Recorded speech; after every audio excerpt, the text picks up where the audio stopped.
આપણી સાથે અત્યારે અમિતજી જોડાયેલા છે. અમિતજી, ખાસ હવે તમારી ક્યાં નજર આજે ઓપ્શન રણનીતિ માટે? એના આજના દિવસમાં જે હિસાબથી મેં નીરજભાઈ જણાવ્યું તમને કે જે મેજર સપોર્ટ પર નિફ્ટી જે પ્લે કરતા પણ જોવા મળી રહ્યું છે. કરન્ટલી આપણે જોશું 23,020 એક મેજર સપોર્ટ બનતા પણ જોવા મળે છે સ્પોટમાં, અને 23,960નો લેવલ એનાથી ફ્યુચરમાં બનતા પણ જોવા મળશે. એ લેવલનો બ્રેકડાઉન આવે છે તો આપણને એક પ્રેશર વધતા આપણને જોવા મળશે. સો કરન્ટલી ત્યાંથી એક પુલબેકનું એક્સપેક્ટેશન છે. સો કઈ સપોર્ટના લેવલથી એક પુલબેક આપણે પ્લે કરશું. 24,100નો કોલ ઓપ્શન બાય કરવાની સલાહ રહેશે. જે અત્યારે આપણે જોઈએ તો 125 130ના વચ્ચે ચાલતા પણ જોવા મળશે. ડાઉન સાઇડમાં 100નો સ્ટોપ લોસ લગાડીને 170ના ટાર્ગેટ માટે પોઝિશન ક્રિએટ કરવાની સલાહ રહેશે.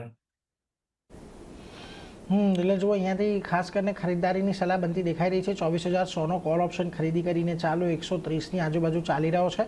170નો ટાર્ગેટ અને 100ના લક્ષ્યાંક અહીંયાથી તમને આવતા જોવા મળી શકે છે. એટલે એના પર એક નજર રાખજો. એક પોઝિટિવ મત અત્યારે નિફ્ટીના ફ્રન્ટ પરથી બની રહ્યો છે. એટલે 2400ના કોલની અંદર તમે ખરીદારી કરી શકો છો.